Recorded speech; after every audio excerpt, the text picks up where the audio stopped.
Crime Pays After All. The setting. A private country mansion home nestled in the Rocky Mountains that has been converted to an invite-only B&B called the Rocky Butte. This play takes place in the winter during World War II. The entire action of this play takes place in this mansion in the cozy drawing room. The drawing room is lavishly furnished. There are books covering the walls in mahogany bookcases, an overstuffed chaise lounge, several upholstered chairs with sumptuous pillows, practical end tables, and a huge fireplace. There are 2 doors in the room. During the pre-show, the cast mills in from the house seating and takes their place on the stage, whilst they busy themselves. Jeeves, the butler, is the last to enter. Suddenly, a voice breaks over the radio. We interrupt this broadcast for an important announcement. President Roosevelt had today nominated Mr. Charles Albert Taft for the position of Attorney General. Mr. Taft is a lawyer in private practice with the well-known Washington firm of Dewey, Cheatham, and Howe. He is also the author of the recently published treatise on criminal behavior and the award-winning book entitled Crime Pays After All, a commentary on crime in the United States. The book deals with prostitution, perjury, and corruption in the political world. When questioned about his nomination of Taft, the president said, "He is a man of exemplary moral convictions, upstanding social background, strong religious piety, and distinguished intellectualism. I have no doubt he will usher us out of a time of political corruption and into a prosperous new era. Mr. Taft must appear before the Senate within the next few weeks in order to be appointed to Attorney General." Now back to our regularly scheduled program. Suddenly, the lights go out. In the darkness, we hear a male voice scream, "Ugh!" and then the sound of a body dropping to the ground. This is followed by assorted screams from the cast. The lights come up. Oh my God! What was that? What's going on? Did someone fall? Or me? I heard something. I don't know. It sounded like... Are you falling? I think it came from over there. Where? There! I mean, there. Mr. Fat Cat, sir? Don't just stand there, girl. Get him up. Bells, help me. Ugh. No, picking up people is how you get wrinkles. Here, grab his wrist. Find a pulse. Oh, heavens. He's dead. Don't touch him. We can't move the body. It's too late. For moving the body? No, I already touched him. Just look at all that blood. What a terrible shame. It was such a beautiful carpet. What? It is. Now, don't you worry your pretty little head. I knows a filly in distress when I sees one, and you is one honey of a filly. My goodness. It looks like...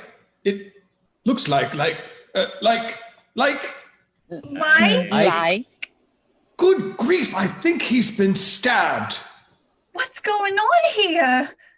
I mean, who killed him? Isn't that what they ask, right? Who killed him? That's where I come in. Literally. I'm a retired private eye who happens to coincidentally be here for a bit of a rest. Bad timing. Right. Dead right. What's that in his hand? A book? Well, if it is, he never got time to read it. Crime Pays After All. To Mr. Fat Cat. The name is an anagram signed Charles Albert Taft. Funny name for a book, Crime Pays After All. May I have your name, sir? You had my name, you'd be my brother. Spam. Spam Glade.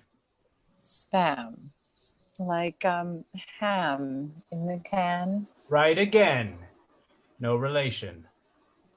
Bit snooty, isn't she? Sir, you have no idea. Actually, she gives me quite a few ideas. Fat Cat starts to twitch and makes some sort of noise. Ugh. Maybe we should get a second opinion, Mr. Glade. Listen, doll.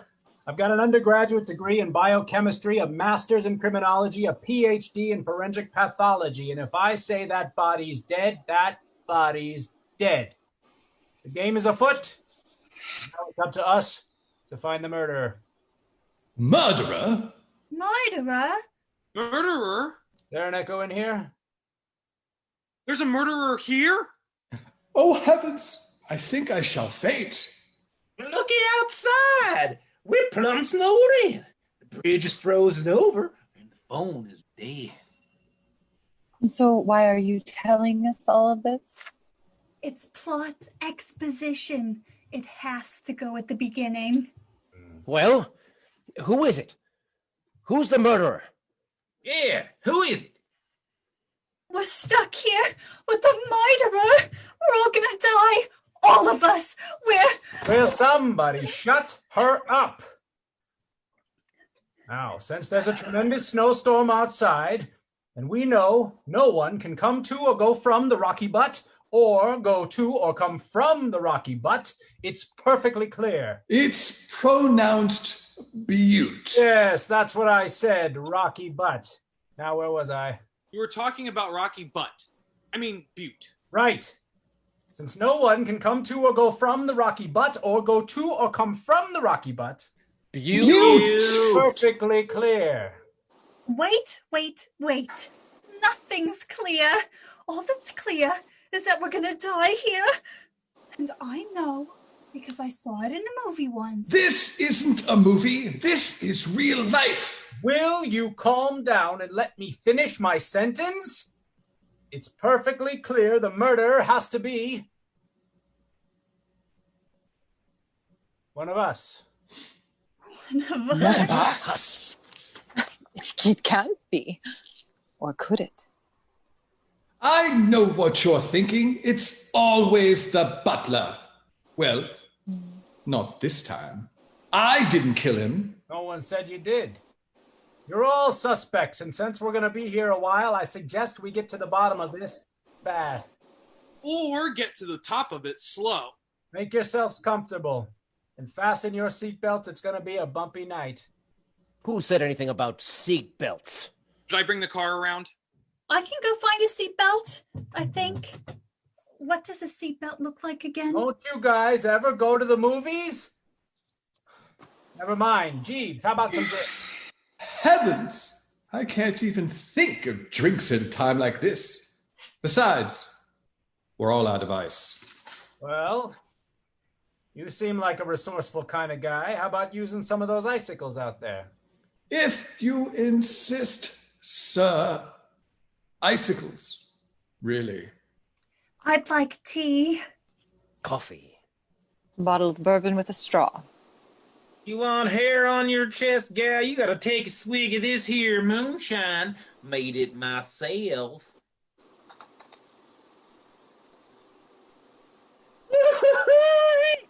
That's good. All right. Now, we're going to look at motive. What's that? Well, Dizzy. Daisy. Yes. Motive is the reason a person could have for killing another person, but that's not important right now. Let's start with you. Me?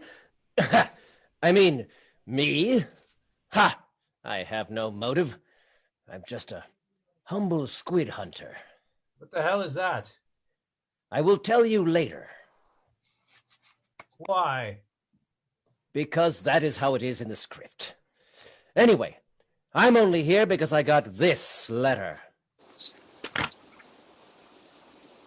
Sure you're mistaken, pal. Oh, I'm not mistaken. I know I'm not. I am a squid hunter, aren't I? Yes, sir. But I don't think that's what the gentleman means. Oh, I certainly do know what I mean. Don't I? Frankly, I don't know. Well, who does? Enough! This letter is an invitation from Mr. Fat Cat to come here to settle your differences. Now, what were the differences between you and Mr. Fat Cat? I can tell you that. Mr. Fat Cat was short and round. Mr. Squeamish is tall and thin. And besides, I got one too. You got one what? A A letter. Letter. Mine says the same thing. Mine too. We're still on you. What's your motive, Squeamish? I can tell you, sir.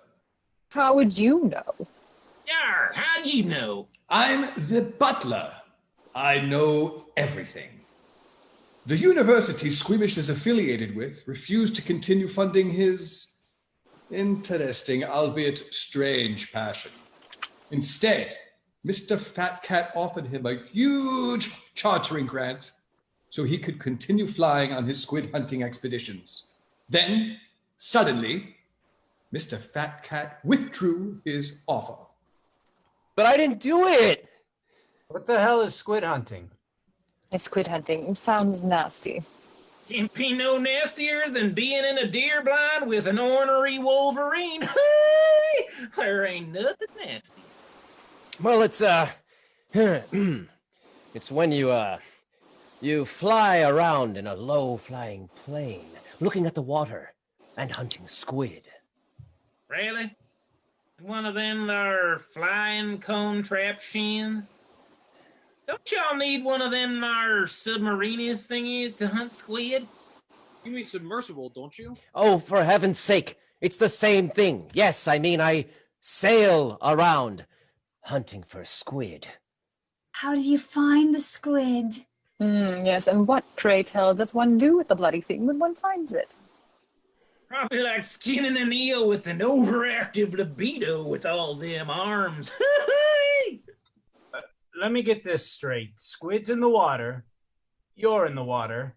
Sometimes the squid go away. Sometimes he wouldn't go away. Sometimes that squid, he looks you right in your eyes. You know the thing about a squid? He's got lifeless eyes. Black eyes. Like a doll's eye. When he comes at you, doesn't seem to be living. Until he wraps his tentacles around you, and those black eyes roll over white, and then, then... Okay.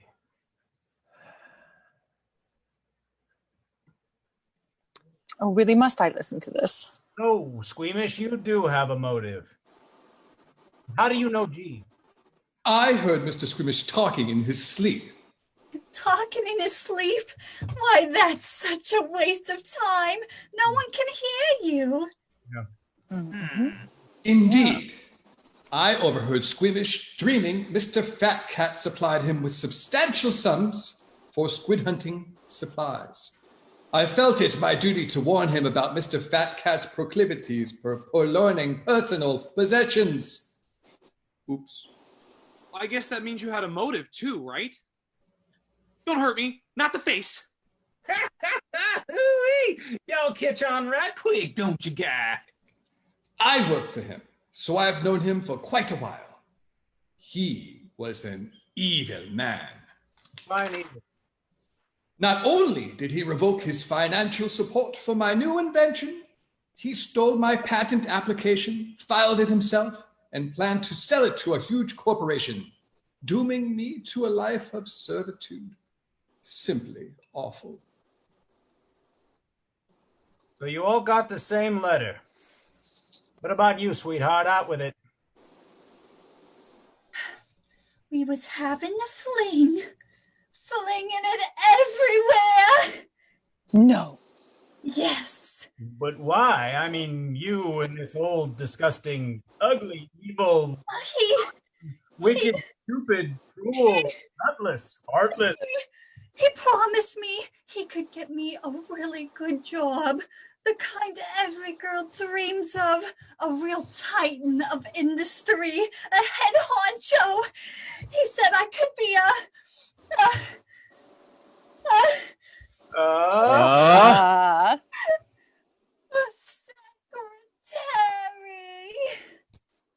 Oh. Oh. Well, that don't beat all Miss Daisy, a gal Friday. Oh, it wouldn't just be Friday. I'd also work Monday, Tuesday, Wednesday, Thursday, and maybe even some overtime. No, it's impossible. And why is that? Because he was having an affair with moi. Who in tarnation is moi? Me. No, you're Jocelyn? No, moi in French. I don't care where moi is from. I want to know who moi is. Oh, you idiot. Moi means me in French. Yes, we were having an affair. Not that it's anyone's business. Whatever you do, please don't pay attention to me. Ah, you sly dog, you. Cat. It's Mr. Fat Cat, not dog. And exactly why would you be having an affair with that? Well, Fat Cat knew a lot of studio executives, including a Mr. Harvey what was it? Wine stand. Wine rack. No. Weimaraner? Wine key. Coat rack. You're blind? No. Weinstock. That's it, Harvey Weinstock. And he said he'd promote my career. The old casting couch routine. A fellow like that belongs in jail for a long time. But sadly, it gets worse. He sold photos of me on the black market. I'll never be able to show my face, my voluptuous figure, my... Butte? Bells, please. We cannot offend the delicate female sensibilities. my personality again. Oh, do keep your coattails on. Butte. I get it. Don't y'all worry none, Philly. I still respect you. Really, Ken? What exactly did you get? Get. What's your angle? Y'all think I have plans to be a loungy singer the rest of my life? Just 'cause I was born backward, one foot in Texas, one in Arkansas, and t'other in Florida? You have 3 legs? Florida's not looking so bad right now. Well... Sir! Anywhosies, here's a quarter for your song, for to keep you honest. You're so cute on stage, little cowboy. Oh, look at the poor whittle singer. It don't make me sick. No, sirree, I done told Mr. Fat Cat I had plans to do things with my singing. I want to be a cowgirl, sweetheart. Want to learn how to read and write. Learning the ropes to Mr. Fat Cat's casino was nothing like I done thought it'd be. I was supposed to change my life. Well, I've been a loungy singer now for 4 years, and the only thing that's changed is Mr. Fat Cat's mind. Cactus kicking varmint. So you had a motive too. Reckon I did. And what about you, Bells? You're awful quiet. When I get nervous, I can't speak, and I sweat. There's no reason for you to be nervous. Okay. No, I'm nervous. There's no reason for you to be nervous. You said that already. I didn't finish. Please, think of the ladies. That sounds about right to me. I didn't finish my sentence. There's no reason for you to be nervous. Yes, you said that. Already. Unless there's a reason for you to be nervous. Like you killed Mr. Fat Cat. I didn't. There's no way. I am way too squeamish around blood. I am not odd around blood. No, I was using your name, not squeamish. Yes, but my name is Squeamish. No, I know that, but I was using it the other way. No, that's two no's. What are you saying? The other way? No, I think what he was using the adjective, not the proper name. So the adjective, not the name. What in God's name are you talking about? Stop that. He's saying he feels faint around blood. Dumbass. Well, I never. All right, Bells, out with it. Talk. Okay. I was going to university for male model. Butte U. But then Mr. Fat Cat revoked his tuition check, which would have covered my modeling school. And I don't want to be a bellhop for the rest of my life. Modeling school. Yes, modeling school. He revoked it? Wait a minute. You two fellas know each other? Yes. Yes. Stanley Bells, you do not realize your importance. You have only begun to discover your power. Join me here, and I will show you how to be a proper bellhop. I'll never join you. If you only knew the power of the B&B waitstaff. Your mother never told you what happened to your father. She told me enough. She told me he was killed. No, I am your father. No, that's not true. That's impossible. Search your feelings. You know it to be true. No!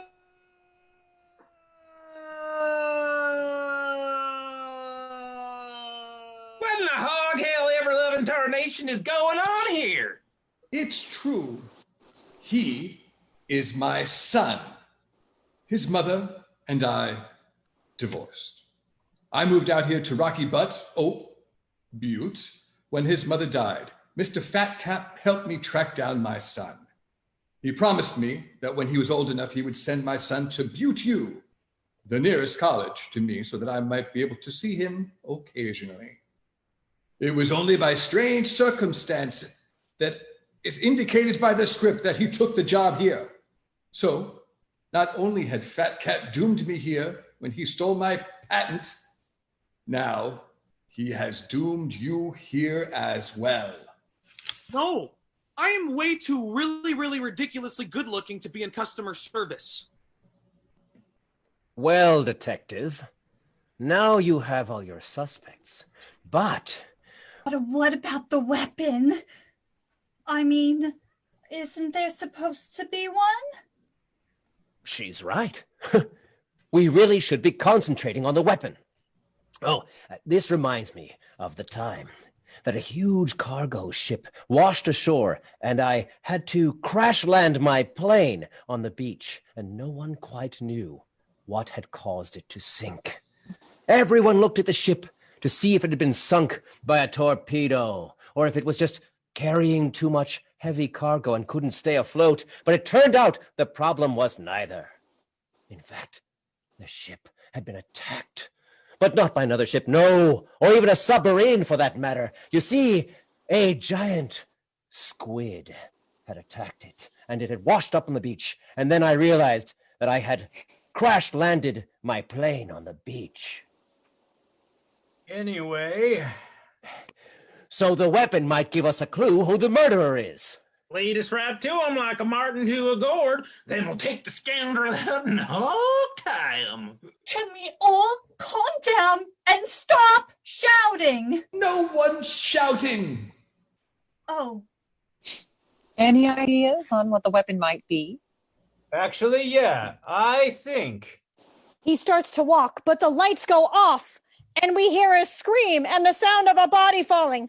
Ah! Oh my God! What was that? It sounds like a body falling. What's going on? Oh my God! What were that? Sounds like a body falling. Not again. Watch What's the face. going on? The lights turn on to reveal Glade on the floor, not dead, but rubbing his shin. Wasn't the sound of a body falling, it was the sound of me falling over a fallen body. Who leaves a fallen body right smack dab in the open where everyone can fall over it anyway? Can't get over it. Sure you can. Just step on the carpet. Sir? You're not dead? Oh, I'm so relieved. Who turned out the lights? Oopsies. Why did you turn off the lights, Doopsie? Daisy. Well, I asked everyone to calm down and stop shouting, and no one did. So I thought if I turned out the lights... You could have killed someone. A little darkness never hurt anyone. It's not the darkness. It's what's in it. Don't be silly. There's no difference between light and dark, except that the lights are out. Ladies, please. We still have no idea about a weapon. I do. You You do? do? Well, he was stabbed, correct? Correct. And the murderer has been in this room the whole time. What are you talking about? Perfectly clear. There's mud. The murderer used something sharp and pointy. Sharp. Pointy. Let me reiterate, nothing near the face. Brilliant. And what makes you say that? Because I am way too really ridiculously good looking not to model. Not you, him. What makes me say what? Sharp and pointy. That doesn't help us very much, Detective. That was perfectly clear. Well, golly gee willikers. But who is the murderer? What's he doing here? What does he want? What'll the lying skunk do next? Yeah. Why would he want to kill poor Mr. Fat Cat? All good questions. That's what we're going to find out. So, who killed him, you want to know? Was it Squeamish because he didn't get his squid hunting grant? Or Dizzy? Daisy. Because he never became a secretary. Or was it G because Fat Cat stole his invention? Or Bells because Fat Cat revoked his modeling school tuition? Or was it Ken when Fat Cat broke his promise to make him a famous singer? Was it? What was it? I'll tell you who it was. It was Jocelyn. Are you accusing me? Sorry, Toots, there's a problem in Tinseltown. What's that? You know, the place where they make movies, but that's not important now. Do you know who I think I am? I don't care who you know I think you are. All I know is you killed Mr. Fat Cat and you're going to pay for it. But why would I kill him? You made the mistake earlier of admitting to your affair with him. Just because I had an affair with him doesn't mean I killed him. Oh, doesn't it? I have affairs with lots of men, and after all, it is Hollywood. And women over 30, well, you know. Yes, but nobody else promised you a brilliant film career. I haven't seen you in a movie. What? Never seen me? Come to think of it. She's right. No, she isn't. I was in Gone with the Wind. Really? Who'd you play? Yeah, who? I was the third girl on the left in the blueprint dress, standing almost 200 yards to the right of Vivian Leigh, in the shot where she's walking down the staircase and talking to the girl in the purple dress. You can see me. I'm right there. What? Come on, doll. Didn't you off this guy because of your career? No! Was it the photographs? I used to bring my fluffy white cat Punums with me everywhere, even though Mr. Fat Cat never truly appreciated the fact that the Egyptians thought cats were gods. What? You see, Mr. Fat Cat took a perverse delight in placing his substantial size 14 shoes squarely in the posterior of my delightful feminine feline. Of course, I suppose it was in retribution for the many times Punums placed her delightful feminine feline canines in Mr. Fat Cat's ample buttocks. But who's to know? Anyhow, nobody kicks my cat. Now tell us, precious, how'd you do him in? Yes, elucidate on the doing of the dastardly deed. Just fess up. Where's the weapon? Not near me. I hardly call it a weapon. I was simply removing my millinery. Millinery? Is that like the military? How in tarnation you fit the military in here, this here room? Millinery means hat, you rodeo rodent. I was removing my hat when the lights went off.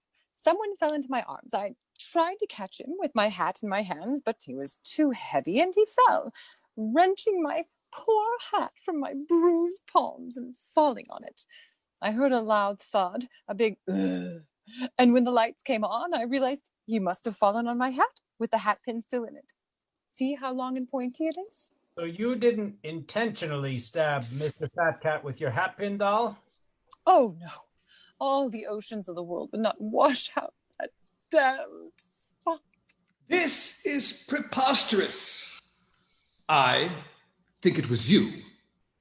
That is an outrageous lie. Is it really? Of course it is. I have no reason. He wouldn't give you your grant. So what? I don't care if I get a grant. Really? Come on, Squeamish, the game's up. No. It's a lie. I don't like squid. Not even as an appetizer. Fat Cat didn't give you money that he'd promised you, so you offed him. No.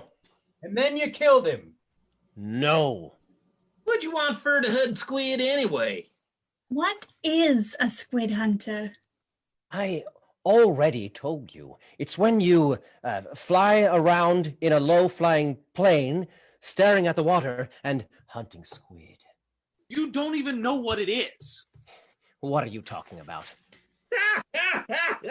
Y'all don't know what squid hunting is. Probably like pole dangling for rainbow trout and little gippies. Well, really, how complicated could it be? You can't be a squid hunter. What's your angle, Squeamish? Talk! Or else... All right. All right. Not a squid hunter. Actually, I'm not many things. You see, my father was awarded the Purple Heart in the Great War. Oh, yes, that's what he called it. The Great War.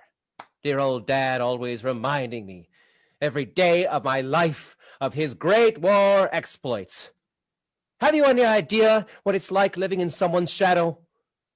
Well, my family's shadow reaches all the way back to the Civil War, and my great-great-grandfather, Jedediah Q. Squeamish. Unfortunately, his not-so-great-grandson's real occupation would have been a scandal had it been discovered. I couldn't go in the war for one reason. And? You were right. I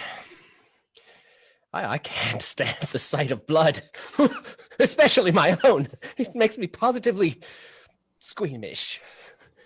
Oh, I'm a coward, all right. You see, my real occupation was as an aerial photographer.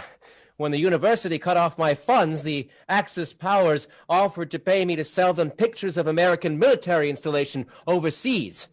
Fat Cat found out about it, blackmailed me, stole my money, and threatened to take out a full-page ad if I didn't continue to pay him.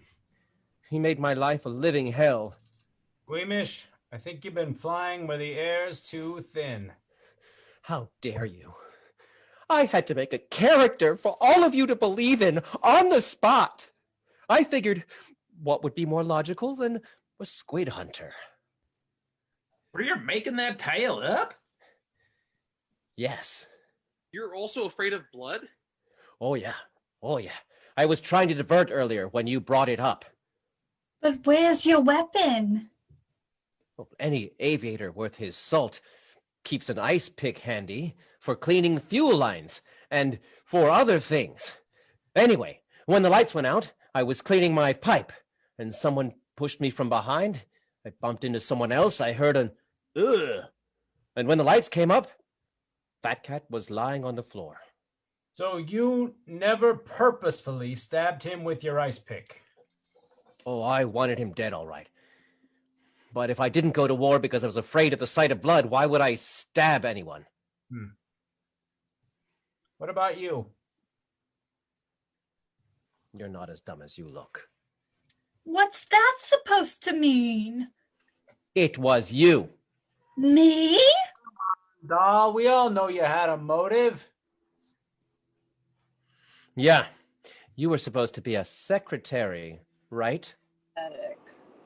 Daisy, how could you? You don't understand. Sure we do. Don't we? But you're welcome to explain it to us. It's kind of embarrassing. Oh, come on. Stop trying to make us feel sorry for the dumb blonde. Aren't you going to defend yourself? Uh-huh. Why? See, it was an accident. Let me explain. I had an affair with Mr. Fat Cat, but I couldn't hate him or hold a grudge because I knew he was a very religious man. Oh no, I know where this is going. You was there? Only once, but I was cured. He cured you too? Oh yes, if ever wanting to go back. He didn't fool me with his religious mumbo-jumbo. Mr. Fat Cat cured me spiritually. It was so beautiful. He would make me get down on my knees. Indeed. Sounds like a good time to me. Then we would say a few prayers together, and he would sprinkle us with holy water. At least, he said it was holy water. But the best part is when he'd light the holy candles, and we'd come onion. Come again? Not even once. Oh, please tell me she means communion. Oh, whoa there, Philly. No, it's when you eat those. Dear Lord. Exactly. That's exactly what he would say. I don't mean to be obtuse, Miss Daisy, but may I ask one question? The holy candles. Yeah, that. Well, Mr. Fat Cat went to turn out the lights, and just as he was telling me what the holy candles was for, I heard him say, ugh! And then I heard a big sound, like a body falling. So, what happened? When he fell, I think I accidentally stabbed him with the holy candles. Holy mackerel. Holy moly. Holy cow! Holy candles? But what were the candles for? He said they was for the end of the world. Well, he got that part right. Any way you slice it, that story is a lot of baloney. So you didn't realize that you were murdering Mr. Fat Cat? Oh, no, not little old me. Besides, I learned my lesson. Don't count your chickens midstream. I mean, a bird in the hand is worth 1,000 words. Well, But she doesn't have the brains to pull it off. but of course I could be mistaken. What about you, Jeeves? What have you got to say for yourself? Where were you when Mr. Fat Cat bought the farm? Oh, I know nothing of his real estate ventures, sir. I only know I hated that man. He made promises he couldn't keep, getting people's hopes up, only to be dashed. So, how'd you do it? You see, Mr. Fat Cat liked his scotch with an icicle in it. I went to the kitchen to get him a drink. When I came back in, I caught my toe in the carpet, tripped, and smashed into the wall, where I hit off the light switch. Then the drink fell, and I heard Mr. Fat Cat say, ugh. I guess the icicle must have hit him, so I bent down to try to find it. And when I did, I rammed it back into what I thought was the drink. So you didn't realize that you were murdering Mr. Fat Cat? Indeed not, sir. That accounts for the stab wound. That's sort of what I thought happened, but with me. Talk, bellhop. I was minding my own business and about to come let everyone know their beds had been turned down for the night. And also, I found this new Fabu moisturizer, which works amazing on under eye circles. Anyway, the light went off. I tripped over the edge of his chair, and he fell over, and the chair maybe fell on top of him. It's such a heavy chair. Are you telling me you think the chair crushed him to death? Well, it doesn't make sense to me because it's a stupid scenario, but again, it's in the script. Well, that leaves you, Ken. I already done told you I wanted Fur to learn the ropes, and Mr. Fat Cat changed his mind. Tell us something we don't already know, Ken. Okay, Mr. Smarty Pants. You want Fur to know? 'Tweren't easy, y'all see them there new spurs on my purty boots? I just love them and had to try them out, 'cause they so purty and shiny and new. Well, I weren't supposed to wear them to work, but I figured, what the hey? Every singing cowboy I know wears shiny spurs, so why shouldn't I? I got spurs that jingle, jingle, jingle as I go riding merrily along. And they sing, oh, ain't you glad you're single?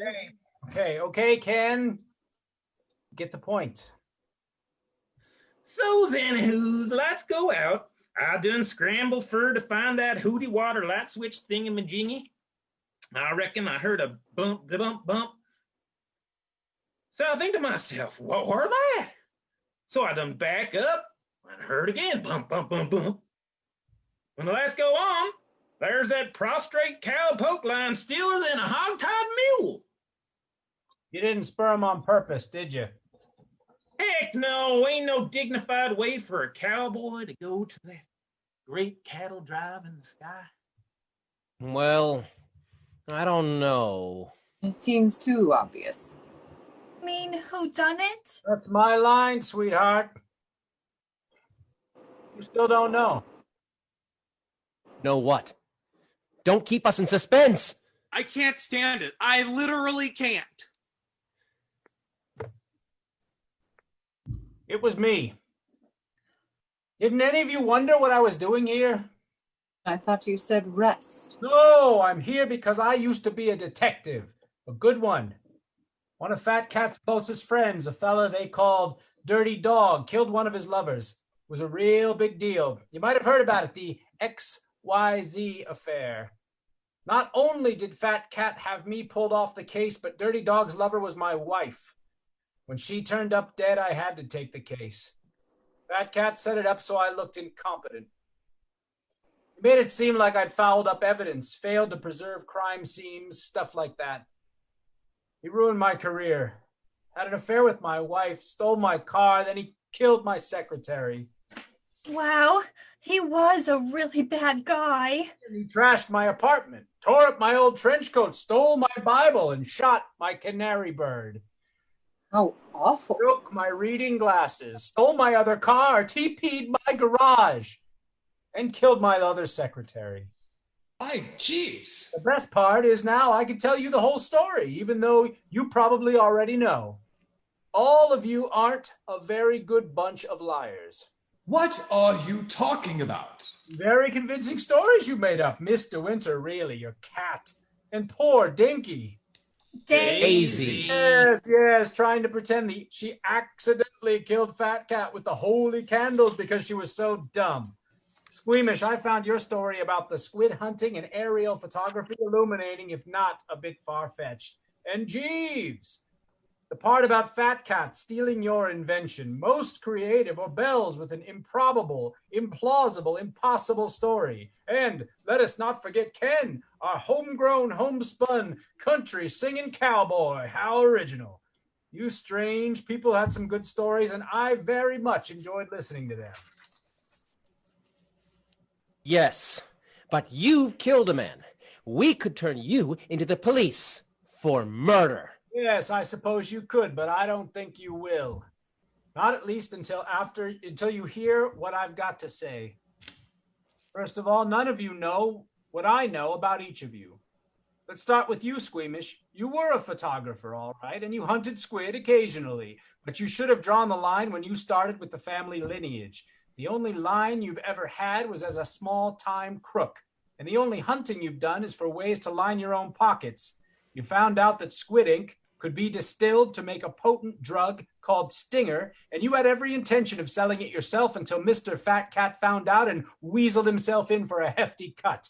I'm certain I don't know what you're talking about. Dip it, Buster, and Jocelyn. Ah, casting couches, hat pins, and fluffy cats. What do you think? Who do you think you're talking to, doll? You were Fat Cat's connection to the Hollywood set. He had big plans for Hollywood, Las Vegas, and New York.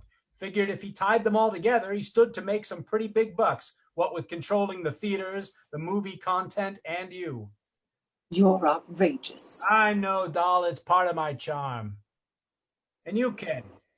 So, you wanted to be a singing cowboy. You were singing all right. You were a big man in the bootleg business from Canada. You were running moonshine from just about everywhere, anywhere you could get it. Europe, Asia, Africa, and hoo-wee, you were sitting pretty, weren't you, cowpoke? Well, ho, ho, ho, guess who found out? Mr. Fat Cat. And you didn't like that none too much, did you, when your cut started coming up short? You ain't got nothing on me. Get your spurs on, cowboy. And what about darling Daisy? Daisy, dear, with her innocent, dumb blonde rabble, what was Fat Cat paying you to keep tabs on his prostitution ring? Not enough, I'll bet. I think I better not say nothing at all. Ah, that's the first smart thing I've heard you say all night. Which brings us to Jeeves, Mr. English Butler, actually Harvey Shademan, a.k.a. Shady. Known to frequent the horse tracks with the tenacity of fuzz on a peach, Mr. Fat Cat's overworked, underpaid butler who is stricken with the inability to say no to a horse bet. The only invention you might create, Jeeves, is a faster way to bet on all your horses at once. Too bad you lost more money than you made running Fat Cat's gambling houses. I've never seen a pony in my life. And bells, Mr. Belmont Shores himself. Though you and Jeeves pretend not to know each other, in fact, you were your dad's bookie, running illegal bets north to south and all areas in between. Being paid in unmarked bills and paper bags and bathroom stalls is hardly a legitimate way to run a business or pay for modeling school. I'll never talk. Indeed. And what about Fat Cat? What possible reason would he have for summoning you all here tonight? Perhaps it wasn't to make amends as you all hoped. Perhaps the person who managed to keep you all tied to him had another ulterior motive. Let me tell you something. Although Fat Cat called you all out here to make amends, the only amends he had in mind were of the 7-letter variety. Murder. But that's 6 letters. Murder. Sir, what are you talking about? What reason could Fat Cat possibly have to murder us? Yes, shouldn't we be the ones who want to kill him? Yeah, especially after he done us wrong. It's preposterous. It's insane. So what for did Mr. Fat Cat want to do us in?